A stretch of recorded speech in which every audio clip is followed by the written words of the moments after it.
Hello and welcome to today's lesson. In previous lessons we've looked at the definitions used in genetics, we've looked at genetically inherited diseases, and we've also looked at how we can carry out a genetic cross. Today we're going to be looking at somebody who's widely considered the godfather of genetics, Gregor Mendel. So in your books you need to write the title, Gregor Mendel, as you would do for any other lesson. By the end of this lesson you should be able to describe how Gregor Mendel tested his hypothesis, you should be able to interpret the results of Gregor Mendel's investigation, and you should be able to evaluate the reproducibility of Gregor Mendel's results. So essentially, the basis of everything we know about genetics was due to the work of a man called Gregor Mendel, and he did lots of work on pea plants in the 19th century. Okay? Now, Gregor Mendel is this gentleman off the PowerPoint here. So we can put a picture of him up here for homage, and we can say that the basis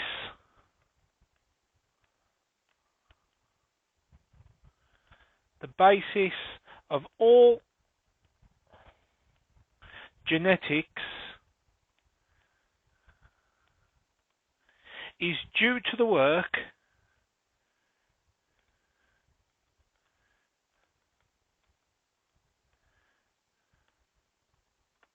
of Gregor Mendel.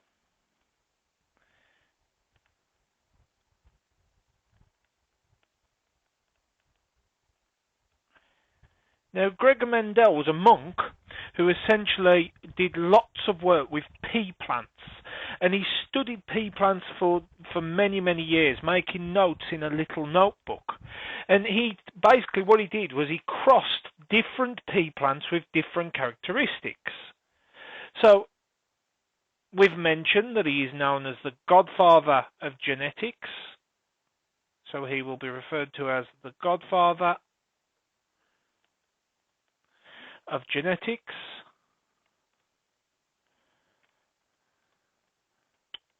Not genics, genetics.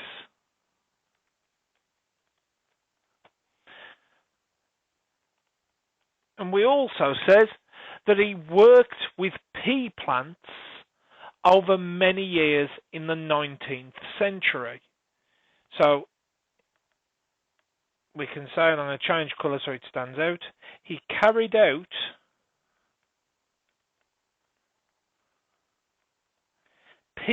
research on pea plants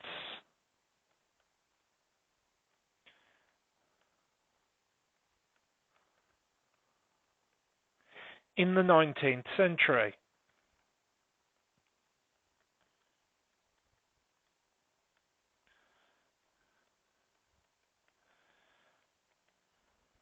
Okay? So he carried out work on pea plants in the 19th century.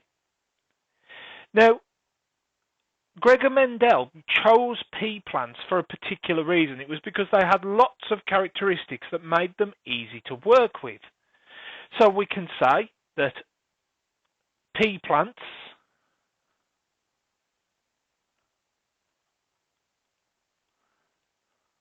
were ideal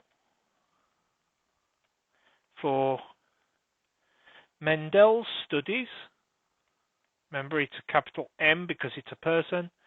Mendel's studies because ...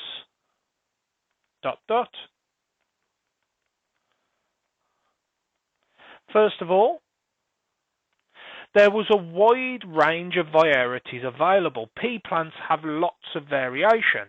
So you can get tall pea plants, you can get short pea plants, you can get yellow pea plants, you can get green pea plants, you can get flowers on pea plants that are purple or white, wrinkly seed, smooth seed.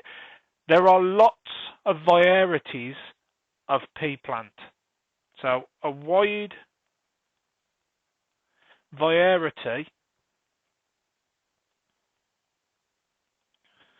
V-A-R-I-E-T, a wide varieties of pea plants was available.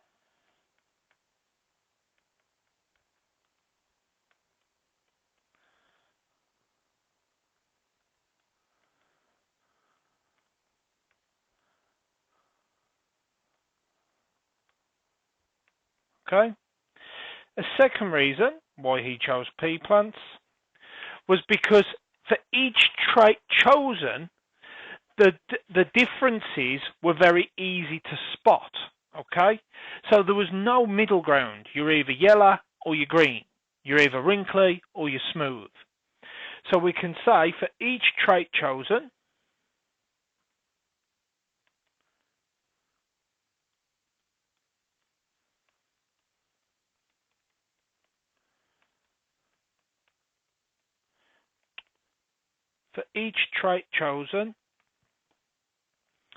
differences are sharply defined.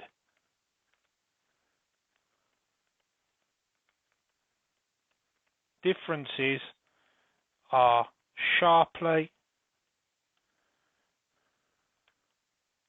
defined.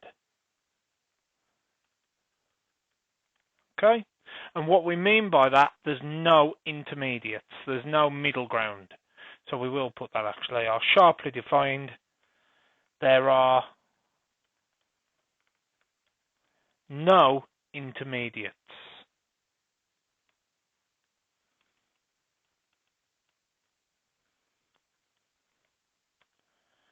What we mean by that, and you might want to write it down in your notes, is that you're either one or the other.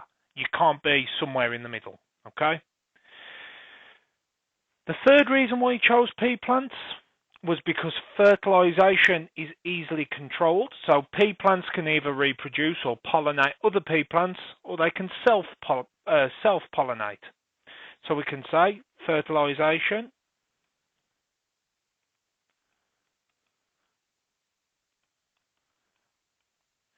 is easily controlled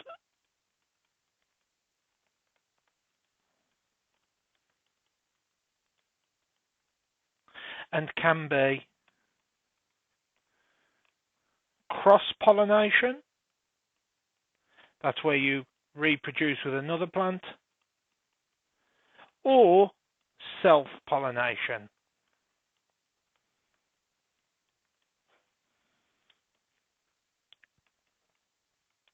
So essentially plants can pollinate themselves.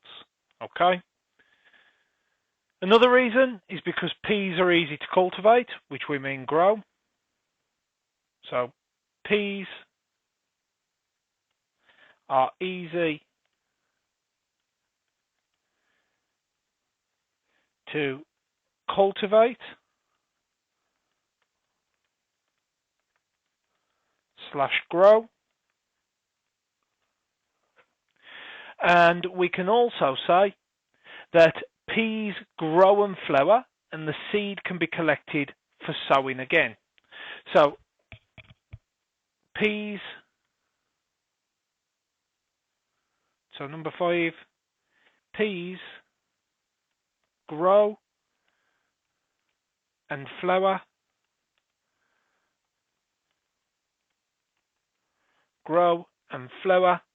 and seeds can be collected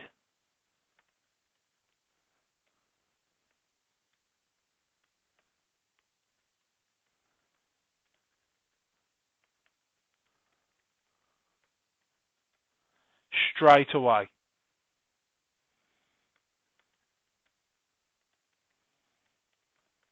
Okay? So we've said that Gregor Mendel, his work was the basis of all genetics. He's widely regarded as the godfather of genetics. He carried out research on pea plants in the 19th century.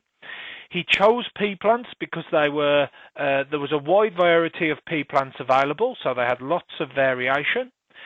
Each trait chosen are clearly defined, so there was no middle ground. They were either wrinkly or smooth, or tall or short. There was no middle characteristics. Fertilization is easily controlled, and pea plants can either be self-pollinated or cross-pollinated.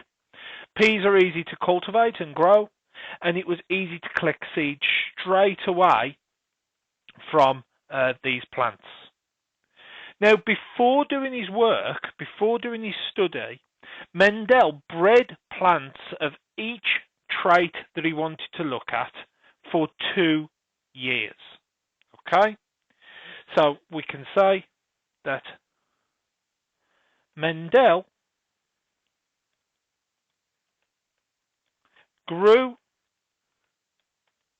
pea plants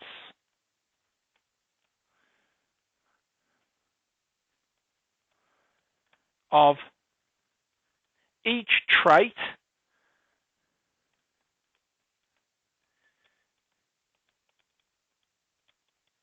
he wanted to study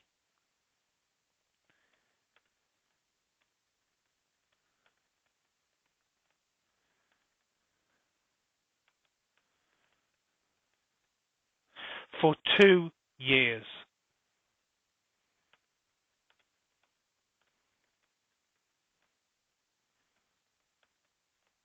So we are going to talk about these traits in a moment, but let's say he wanted a plant that only made smooth seeds. He would have self-pollinated that smooth seed plant for 2 years. After 2 years, no other characteristics appeared in the offspring. So after 2 years, no other characteristic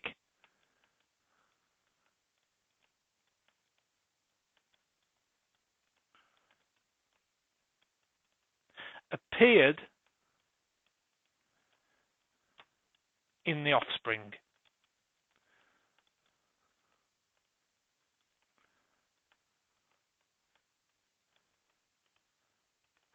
Now, what Mendel did was he made what are known as pure lines.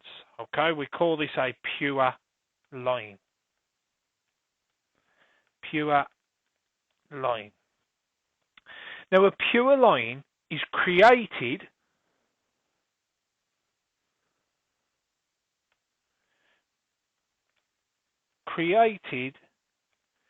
by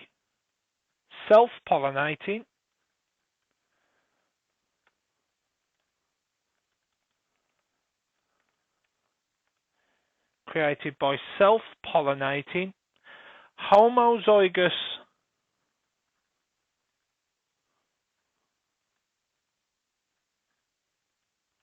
dominant or recessive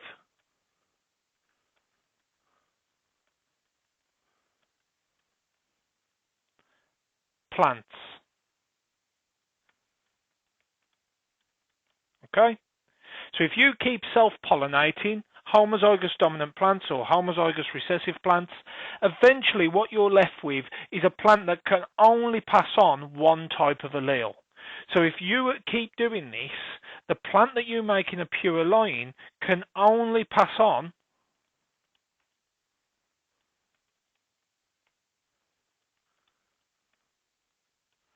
one type of allele. Now, of course, Gregor Mendel didn't know this at the time, but what he'd made was a plant that only had 2 dominant alleles for a trait or 2 recessive alleles for a trait. So if he tried to breed that, it could only pass on it at the dominant allele or the recessive allele, depending on what it had. Now, he needed this to make results valid, okay? So pure lines were needed to make results valid. See if I can fit it in here. Pure lines were needed to make results valid. Now, we haven't got enough room on here. However, I have got written in my notebook here as notes, validity or valid is defined as it refers to results that are accurate, representative, and repeatable. So you may wish to write that in your notes as a key word. Valid means refers to results that are accurate, representative, and repeatable. So Gregor Mendel was a monk in the 19th century who did lots of research into peas. His research is the basis of all genetics today, and he is often referred to as the godfather of genetics for that reason. He chose to work on pea plants because there were wide varieties available. There was lots of variation among pea plants. For each of the traits he chose, the differences were sharply defined. There was no in-the-middle traits. Fertilization was easy. He could cross-pollinate pea plants or self-pollinate them. Peas are easy to cultivate and grow, and peas grow, flower, and then the seeds are immediately available to grow new plants. Okay? Before starting his investigation, Mendel grew pea plants of each trait he wanted to study for 2 years. So he self-pollinated these pea plants for 2 years until no other characteristic appeared in the offspring. This is known as a pure line. So it's created by self-pollinating plants that are either homozygous dominant or homozygous recessive, so that they can pass on no other trait than the one that they currently have. By having pure lines, Mendel ensured that his results were valid. So, let's have a look now how Mendel carried out his investigations.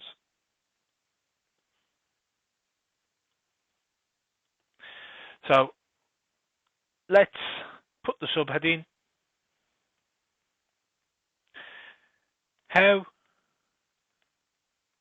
Mendel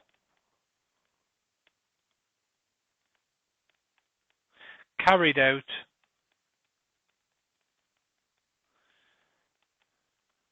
his investigations, or his investigation.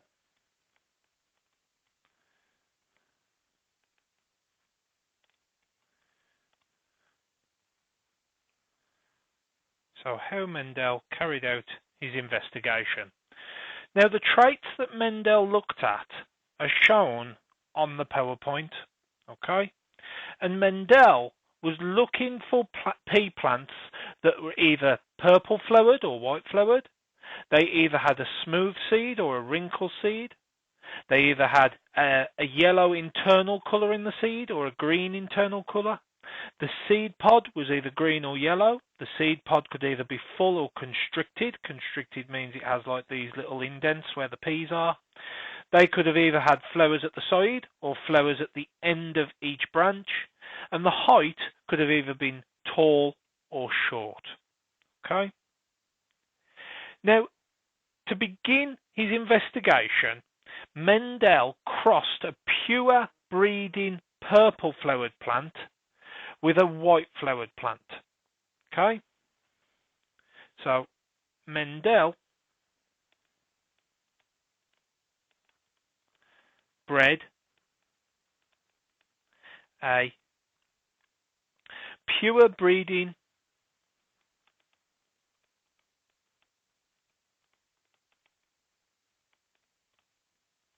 purple flowered plant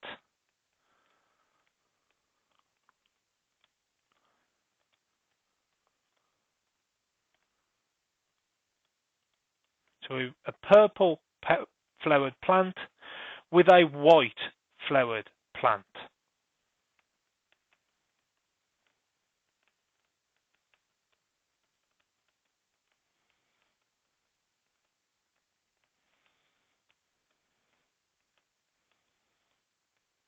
Okay? He collected the seeds, he sowed them, and he found out that all the plants produced purple flowers. Okay? So we can say that he collected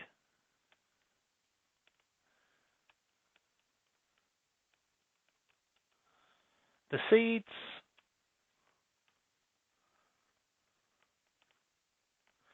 sowed them, and observed that only purple plants grew. Only purple flowered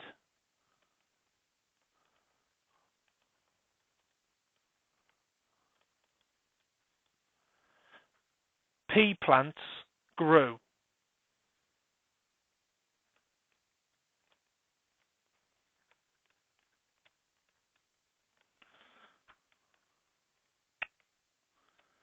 Only purple flowered pea plants grew.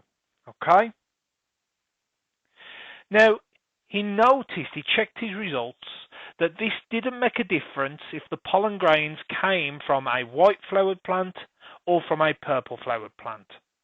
So essentially, what he's done is he's taken his pure purple breeding flowers, crossed them with his white flowers, collected the seeds and grew them. He noticed that all the plants that were produced had purple flowers.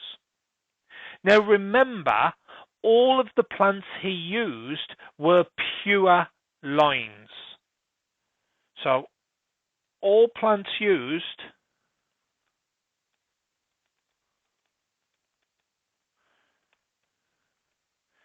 had pure lines. So we can explain Mendel's results using a Punnett square. So if we were to use this as a Punnett square, so we can call this generation 1,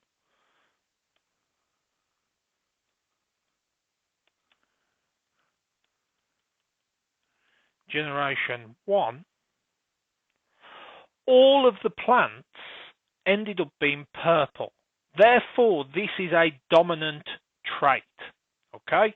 Remember, one allele will always be dominant, one will always be recessive, because they all ended up as purple. Therefore, it must be a dominant allele. So we can say from this that we'll use capital P is purple and lowercase p is white flowers. If we wanted to show this in generation 1 as a Punnett square, we could cross our purple plant with our white plant, because that is what Mendel did in his first cross, and he found that all the plants produced were purple. They all had this dominant allele, which meant that they had purple flowers. So we can write in that this is purple, purple, purple, purple. Okay, so in generation 1, by crossing a purple plant with a white plant, we know they are pure lines. So one is homozygous dominant and one is homozygous recessive. They have two of the same alleles. Because they all turned out as purple, we can assume that that purple is carried on a dominant allele, whilst white is carried on a recessive allele. So we can just say underneath here that as all plants had purple flowers,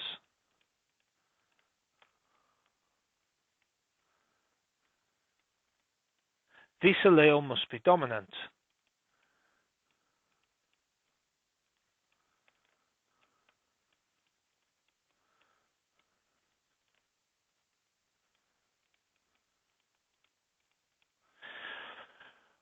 What Mendel then did was he took one of these plants and he self-pollinated it. So he crossed it with itself. So we can say Mendel then took one of these plants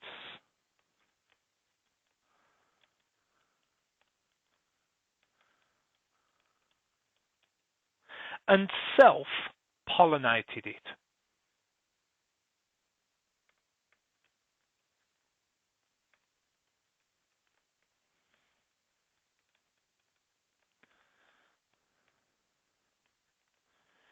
So he took, let's say, this plant here and carried it over into generation 2 via self-pollination. Okay, so from this one he made generation 2.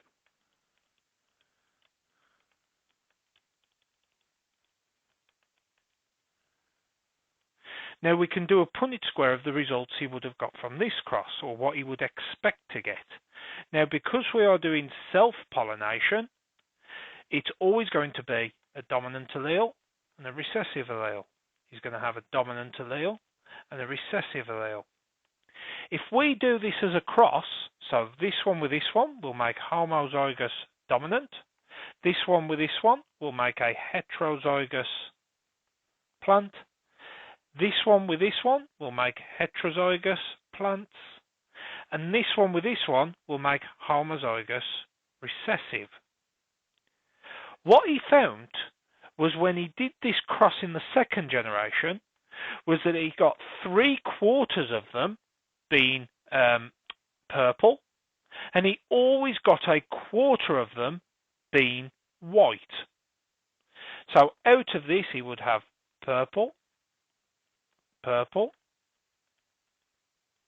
purple,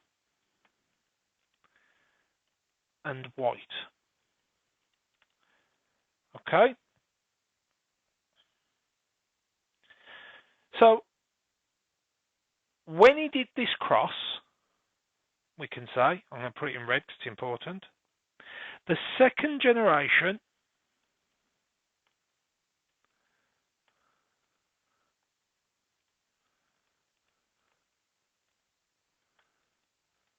in Mendel's experiment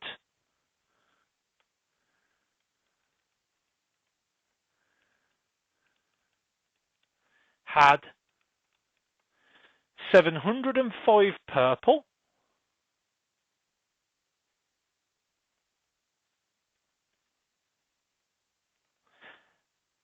and 224 white.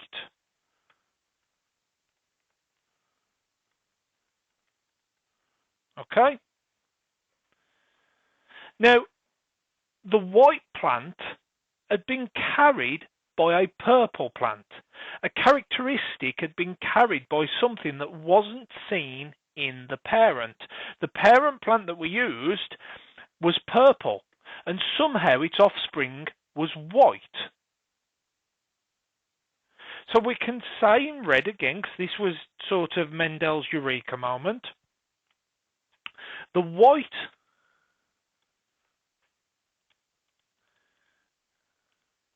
flowered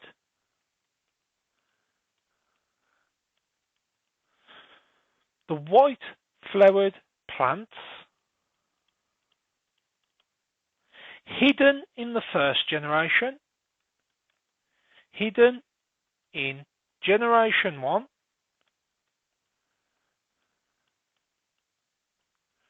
in generation 1 had reappeared.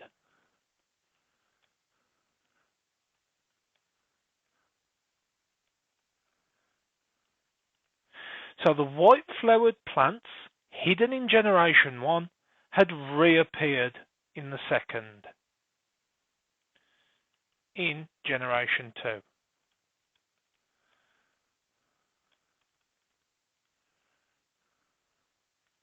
Okay.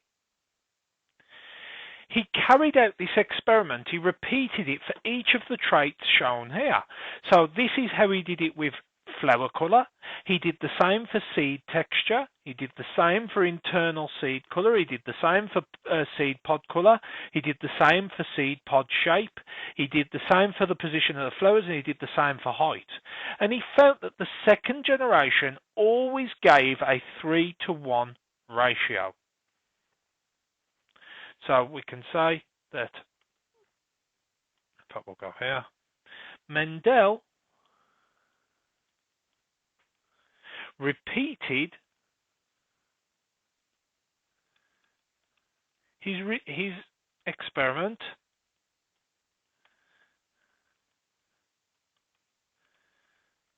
for other traits,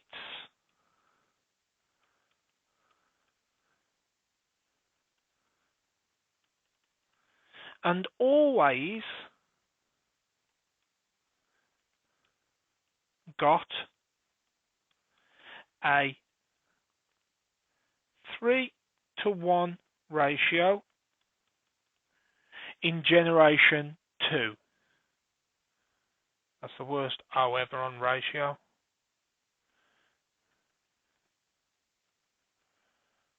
In generation 2. Okay? So how did Mendel carry out his investigation? So first of all, he bred a pure breeding purple flower with a white flower. He then collected their seeds, sowed them, and observed that it only grew purple plants. Now bear in mind these plants used had pure lines. We can show this with a Punnett square. So we bred a purple plant, so it was homozygous dominant, with a white plant, which would have been homozygous recessive. He then observed that he only had purple plants. Our phenotypes are shown here. He then took one of these purple plants and self-pollinated it. He reproduced it with itself. He then observed that in generation 2, 3 of the offspring, or three-quarters of the offspring had purple flowers, but 1/4 had white flowers. He observed that in the second generation there were 705 purple plants and 224 white. Now I know you may be sitting there going, well sir, that doesn't add up to 1,000, so it's not exact, but it's in roughly the right ballpark. He was astonished that the white flowered plants hidden in generation 1, so there was no white plants in generation 1, reappeared in generation 2 when he self-pollinated the plant. Now this is what he did for the colour of flowers in pea plants. He also repeated this experiment 7 times with other traits, and he observed the same thing every time. In the second generation, there would always be a 3-to-1 ratio of his traits.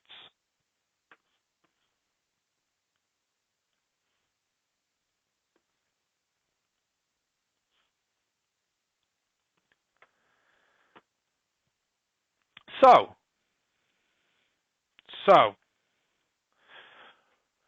Mendel came up with a hypothesis.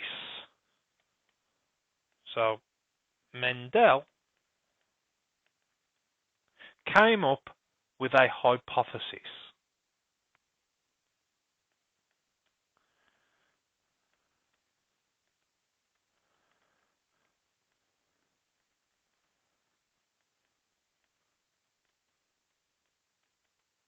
Now, a hypothesis in science can be defined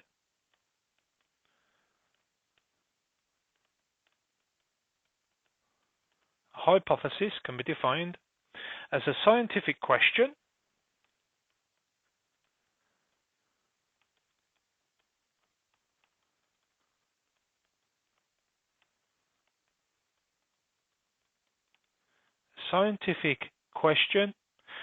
formed based on prior knowledge,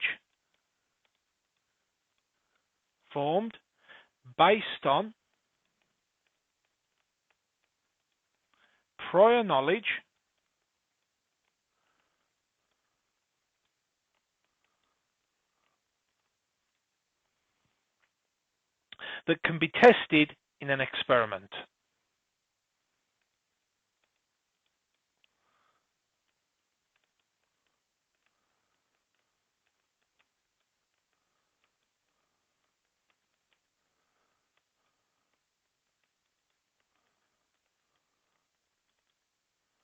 Okay?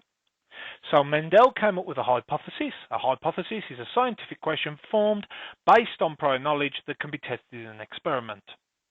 Now you have to remember that when Mendel did this experiment, the idea of genetics and alleles wasn't really known.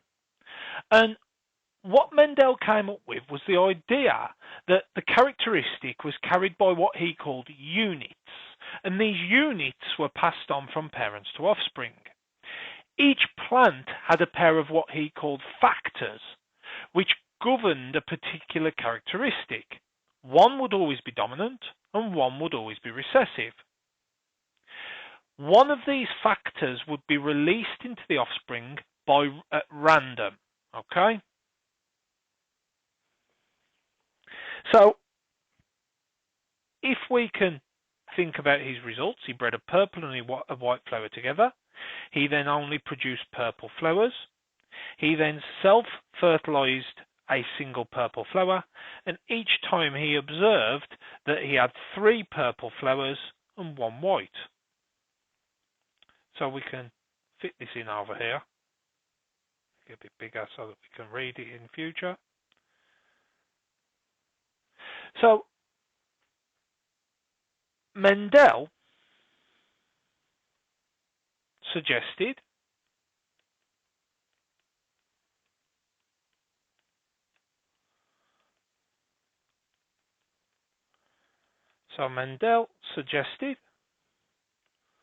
that characteristics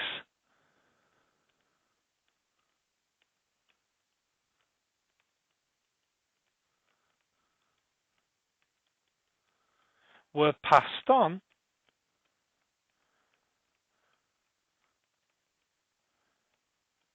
from parents to offspring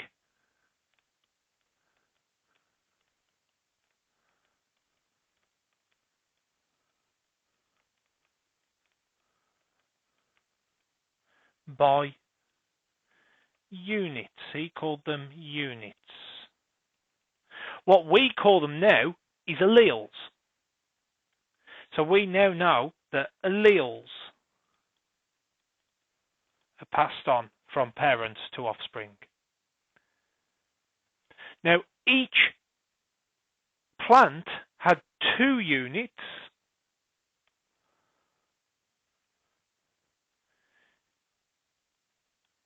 Each plant had 2 units for a characteristic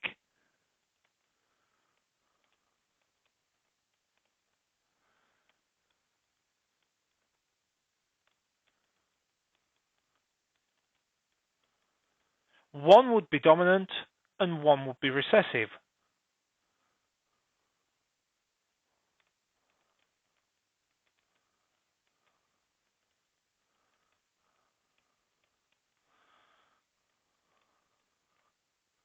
So one would be dominant, one would be recessive. Now, one of each factor, or one of each unit, would be passed on to the gamete. So, one of each type of unit is randomly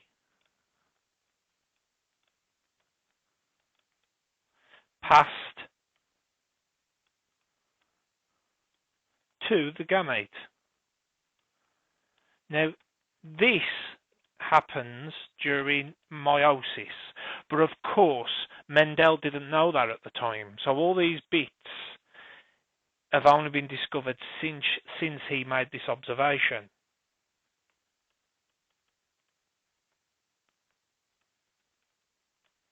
So you have to remember, you have to appreciate that Mendel knew nothing about genes. Genes hadn't been discovered yet. All he noticed was that every time he did this cross for any particular characteristic, he always got a 3-to-1 ratio. And he came up with this idea that there were units that were passed from parents to offspring. Obviously, we now know them as alleles. He knew that each plant had 2 of these units for each characteristic, and that one would be dominant over the other. And each type of unit was randomly passed on to the sperm or the egg, or the pollen and the ovule. Okay? We now know that this happens during meiosis.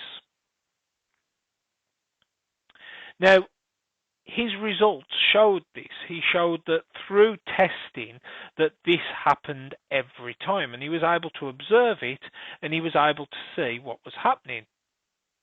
Now, Mendel's results are highly reproducible.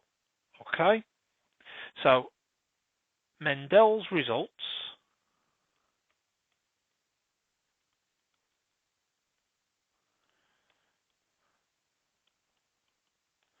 have been reproduced many times.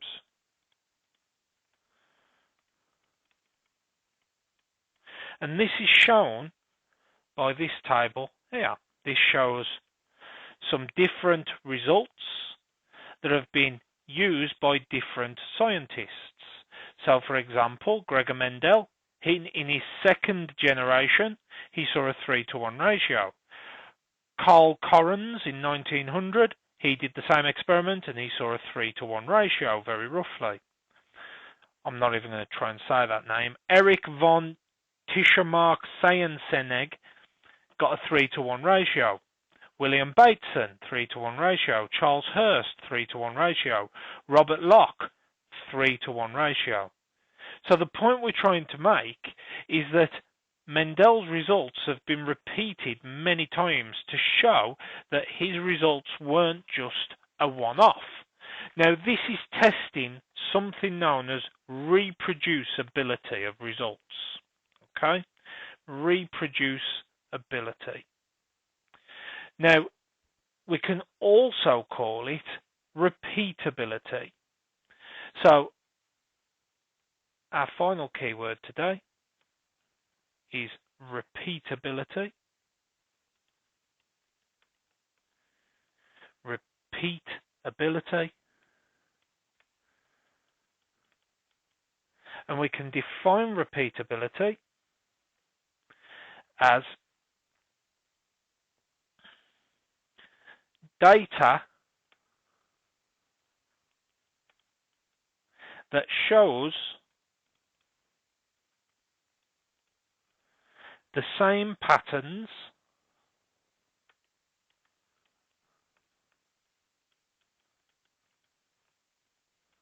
when it is repeated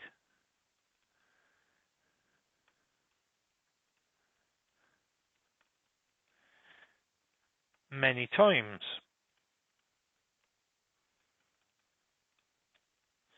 So, for example, repeatability, the second generation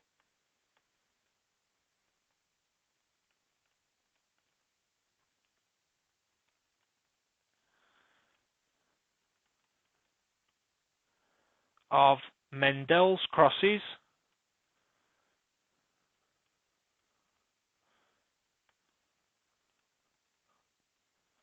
always has a 3-to-1 ratio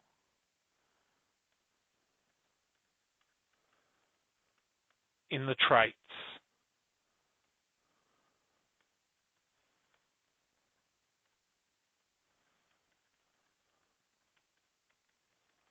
Okay?